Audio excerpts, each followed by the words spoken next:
then Mother Teresa is against it. And so she was always talking about the rights of children, the unborn children, the abortion. But of course she had loads of critics. Many people criticized her who were against for abortion. The following month, in March, Mother Teresa traveled to China to open another home for children with special needs. So special needs had a huge place in Mother Teresa's heart as well, because she knew children with special needs were suffering a lot. They are people that are human beings. They have the right to live. And they need a great help. And people sometimes underestimate them, don't value them. And Mother Teresa knew that they were children of God. They were needing a lot of support too and help. And so that's why she was creating homes to help them. And she went to China to open a home for them, which is beautiful. And so by May, she had also opened 2 new homes in Vietnam. And while in Delhi, she was beaten by a dog in one of their homes. In Delhi, she was beaten by a dog. Wow, a woman at that age, she had already a weak health, a debilitated health, a poor health, and then a dog bites her. And so she sent few sisters to support the Rwandan genocide. Many of you if you Google this Rwandan genocide, you know that it was from between the 7th of April and 15th of July. Victims were estimated in that year 500,000 to 1 million people were killed, and 250,000 to 500,000 women were raped at that genocide in Rwanda. So she sent the sisters to help them, because she knew that the people there, because of that incident, were suffering. And by November, Christopher Hitchens, for those who don't know about him, he was probably the biggest critic of Mother Teresa. He lived from 1949 to 2011. He died in 2011. And it was a British-American author, a journalist, and a social critic, and hosted Hell's Angel, a program documentary shown on British television. And Hitchens negatively criticized Mother Teresa for her beliefs and works, and called her the Hell's Angel. He called her Hell's Angel. Well, if you go to Google, and you maybe if you type on his name and Mother Teresa, you'll see certain documentaries he was doing and interviews criticizing it, and it was not a good side for him mainly. But she forgave him and said that she did not want anyone to talk out on her favor or on her defense, but asked people to pray for God to forgive him, because he did not know what he was doing. That was a wonderful heart. Mother Teresa had a lot of compassion. She knew that she was damaging a reputation, or he was damaging her reputation, but she also knew that he didn't know what he was talking about. He didn't know what he was doing, because he was blinded to the things of God. And people are blinded to the things of God. They can't see clearly good things, mainly things from God. So this Christopher became annoyed with the reaction, with the response, and apart from not wanting her praise, he believed that she had no powers to forgive him. And subsequently in autumn in 1995, Christopher published a book called The Missionary Position, Mother Teresa in Theory and Practice, You may see this if you Google or if you go to Amazon or other sites. You may see this book, and in which he mainly emphasized the criticisms from 1994 program. Wow, wow, wow. But in 1995 and 1996, the co-workers of Mother Teresa Association were declining throughout the world. And Mother Teresa was still traveling to bless houses, churches and professions.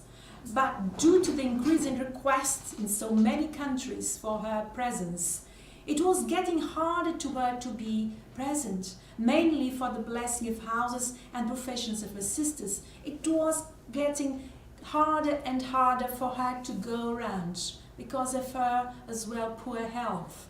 She couldn't be in so many places.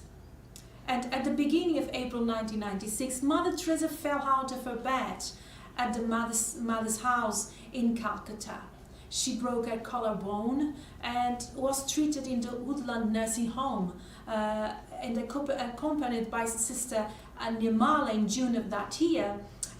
Mother Teresa again traveled to the United States, Rome, Northern Ireland, United Kingdom, including Wales. She was still traveling in spite of her health. And in spite of all problems, she was still traveling around the world, but this time with Sister Nirmala. So in Dublin, in Ireland, Mother Teresa missed a step and injured her ankle seriously.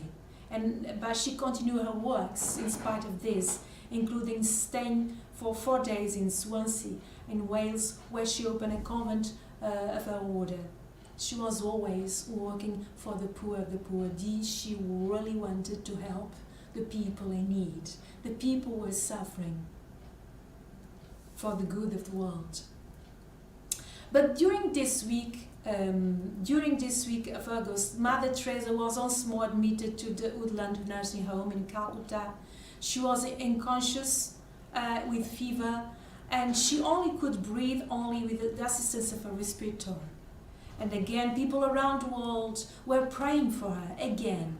And by the end of that month, she regained consciousness, and her fever dropped, and then she could breathe without the respirator, but at least she had some improvement in her health.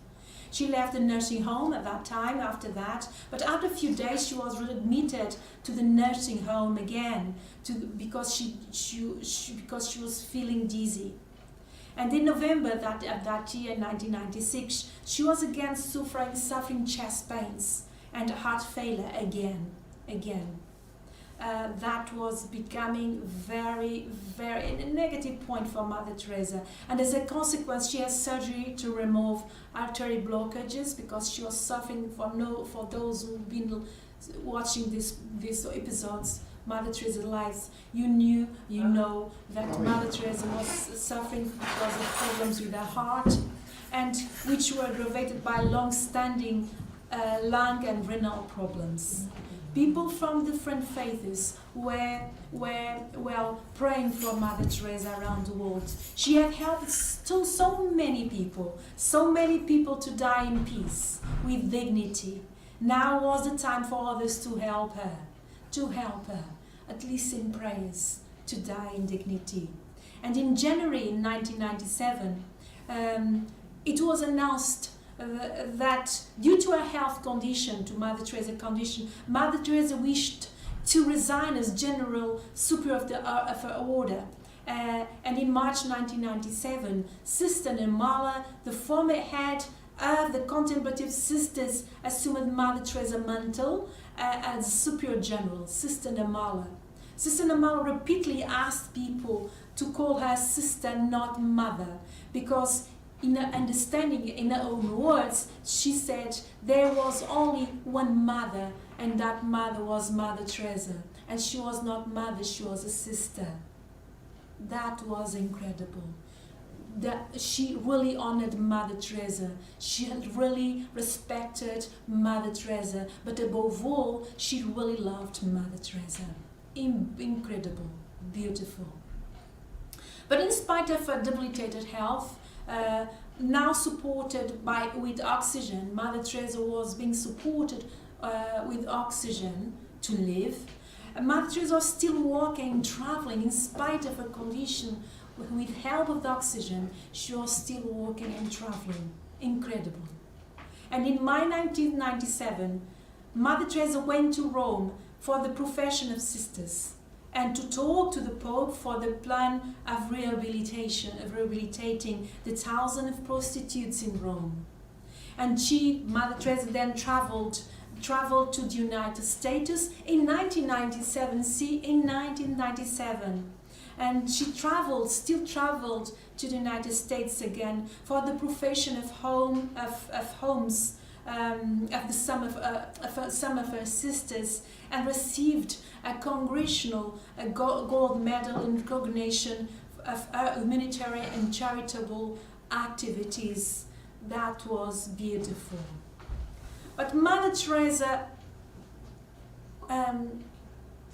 died. After that, she died in September. She died on the 5th of September 1997, at the age of 87, Mother Teresa. She died in Calcutta, in her home, in the room where she lived since 1950s. When she got that home in 1950s, she died in the same room that a room from the beginning. And no doctor or people prayers could do anything for her at this time. A time had come. She had to go. She had to go to her God, to her Jesus. It was her time to go. She received a state funeral, Mother Teresa.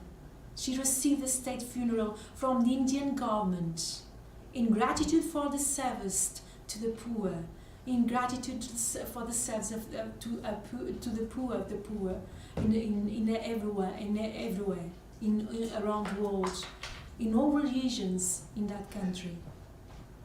A body was laid to rest on the ground floor of the house, a tomb where it had become a place of pilgrimage and quiet meditation. Beautiful. So, at the time of Mother Teresa death, the missionaries of charity had over 4,000 sisters, 300 brothers, who were headed by over 1 million co-workers.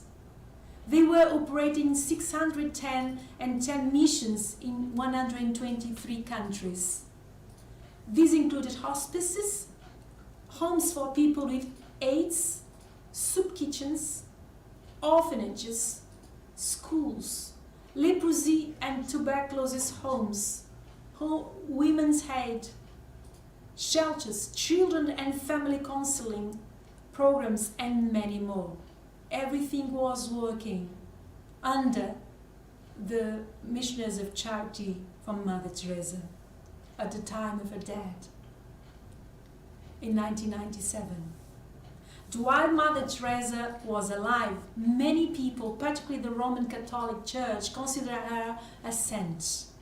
However, in order for her to be a saint, the congregation needed to agree that she had lived a virtuous life and performed at least 2 miracles through the intercession of God after her death. Accordingly, if she had enough proofs in a form of documentation, interviews, and miracles, the Holy See or the Pope could begin the process of beatification and canonization. It was the principles of Catholicism. So in 1999, Father Kolodiajuk, forgive me if I don't pronounce well, a missionary of charity priest, interviewed 113 witnesses, and the evidences of virtuosity were accumulated in a total of 35,000 pages. It was very serious. It was something. 35,000 pages of evidence that she could be a saint. And from that moment, the details of her life were qualified for sainthood. But 2 miracles were required. 2 miracles were required for her to be considered ascend. So in 1997, Monica Besra, an Indian woman, had been diagnosed with a cancerous tumor in her abdomen. She was in an acute pain, and the doctors could not do anything to heal her. And on the 5th of October, or September, on the 5th of September 1998, exactly after a year of Mother Theresa dead, while she was praying in Mother Theresa Chapel, two sisters applied a locked with Mother Theresa picture in the critical area. As they did it, the picture emanated light. That night, the woman slept peacefully. When she woke up in the morning, a tumor was gone. That was an evidence for the Vatican, for the Catholic Church, for the Holy See or the Pope to see this as a proof of her sainthood.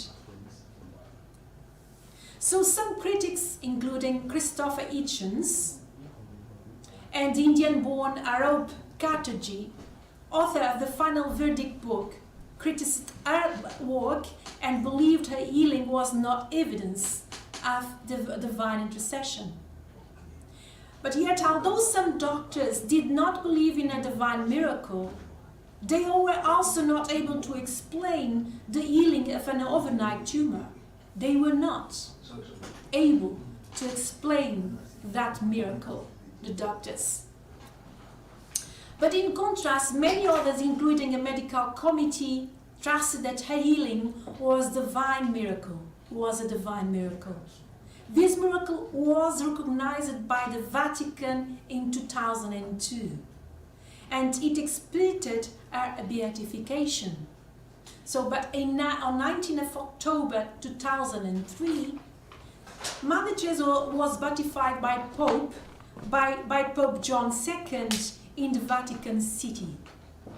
According to the canon law, Mother Teresa beatification was the first step which eventually could lead to her canonization.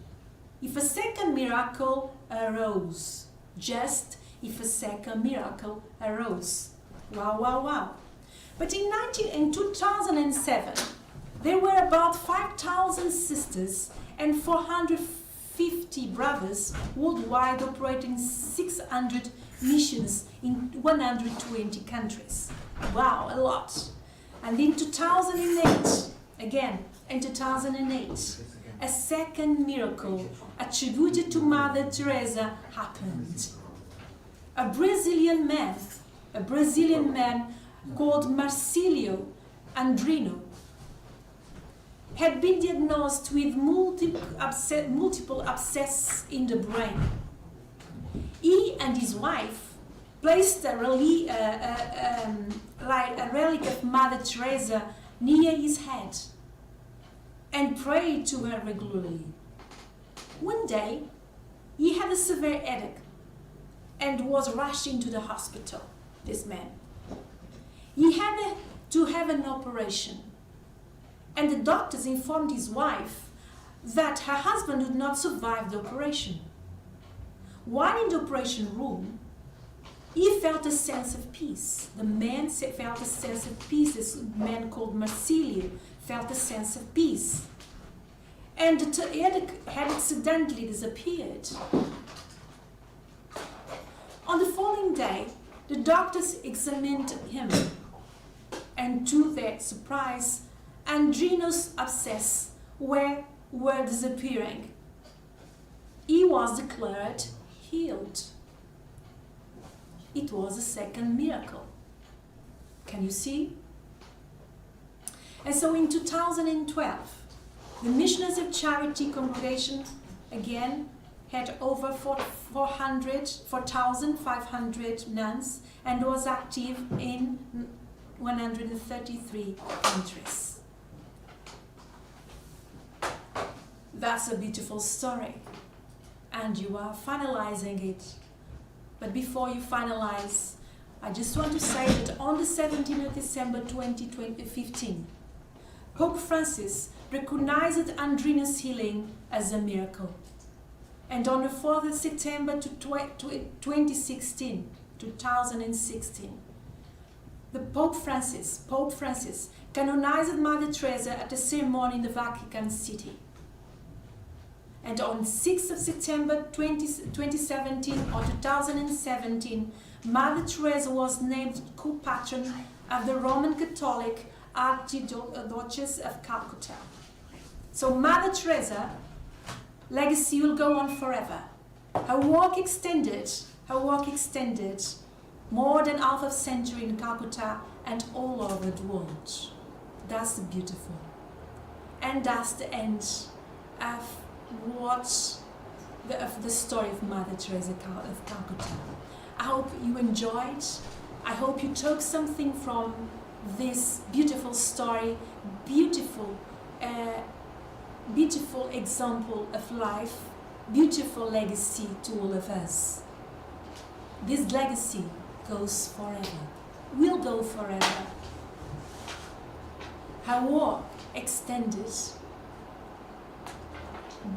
half of a century is something. In Calcutta, not just in Calcutta, but all over the world. And everyone knows about Mother Teresa. Everyone talks about her, even young people. Mother Teresa was a great woman that believed in God, that believed in Jesus. And the strength that she had and the light that she had was coming from them, from Jesus, from God. That's why she was seen as a holy. Although some people couldn't understand the light, but that light was coming from the invisible, from the spiritual, from God. That's why some people couldn't understand it. And that was beautiful. So, like I said again, I hope you took something beautiful from here. Something beautiful for God, like Mother Teresa used to say. Let's do something beautiful for God. And so, you have done something beautiful for God. All these episodes talking about Mother Teresa is really something beautiful for God. So, thank you for watching. God bless you.